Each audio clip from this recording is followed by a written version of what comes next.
நடந்து முடிந்த சட்டமன்ற தேர்தலில் பல திடீர் திருப்பங்கள் நிகழ்ந்துள்ளன.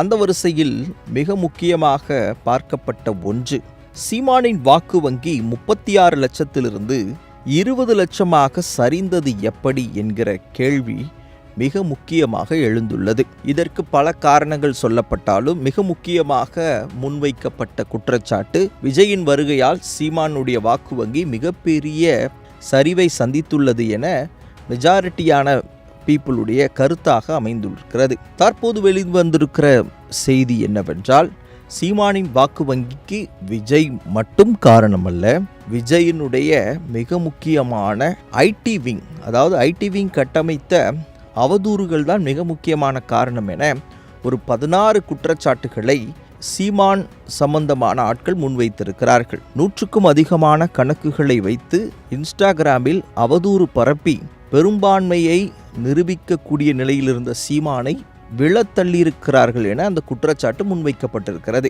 குற்றச்சாட்டு 1, சீமானை குறித்து விஜயினுடைய ஐடி விங் வைத்த 16 குற்றச்சாட்டுகளில் முதலாவது, சீமான் விஜயை மட்டும் எதிர்க்கிறார் என்கிற குற்றச்சாட்டு. 2வது, சீமான் திமுகவிடம் பணம் வாங்கிவிட்டு பேசுகிறார். 3, சீமான் மாற்றி மாற்றி பேசுகிறார், நேற்று ஒன்று இன்று ஒன்று நாளை என்னவோ. 4வது, விக்னேஷ் அம்மாவை ஏமாற்றி விட்டார். 5வது, இலங்கை வாழ் தமிழர்களிடம் திரள் நிதி வாங்கி கட்சி நடத்துவது ஒரு கேவலமான செயல் போன்ற செய்திகள் ஒளிபரப்பப்பட்டது. 6வது, நாம் தமிழர் மேடைகளில் நாகரீகமற்ற அரசியல் பேசுகிறார், அவருடைய பேச்சு நாகரீகமற்றதாக இருப்பதாகவும் குற்றச்சாட்டப்பட்டிருக்கிறது. 7வது, சீமான் எல்லோரையும் ஆடு மாடு மேய்க்க சொல்லுகிறார், அவர் பிற்போக்கு சிந்தனையாளர், தற்போது இருக்கிற விஞ்ஞான ரீதியில் வளர்ந்திருக்கிற தமிழ்நாட்டிற்கு இது பொருத்தமற்றது. 8வதாக, வீட்டுக்கு ஒரு ஹெலிகாப்டர், இதை நம்பி ஒரு கூட்டம் இருக்கு அப்படின்னு கிண்டல் அடிக்கிறார். 9வது, காஞ்சி மடத்துக்கு போன சீமான், அதாவது கோயில்களில் ஏறக்கூடாது என பேசப்பட்ட சீமான் காஞ்சி மடத்திற்கு போனது என்ன?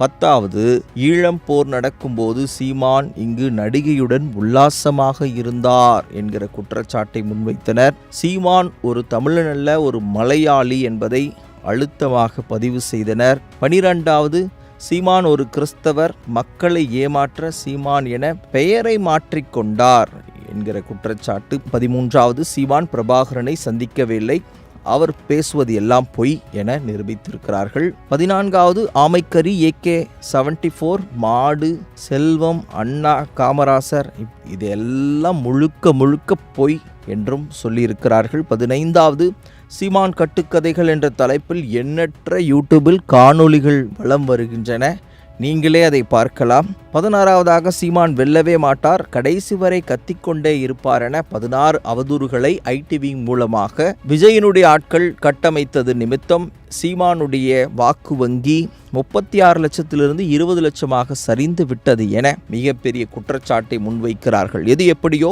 வாக்கு வங்கி குறைந்தது உண்மை. அதற்கு காரணம் இன்ஸ்டாகிராமா அல்லது விஜயினுடைய என்ட்ரியா, மக்கள் மனதில் ஏற்பட்ட மாற்றமா? காலம்தான் பதில் சொல்லும். பொறுத்திருந்து பார்க்கலாம்.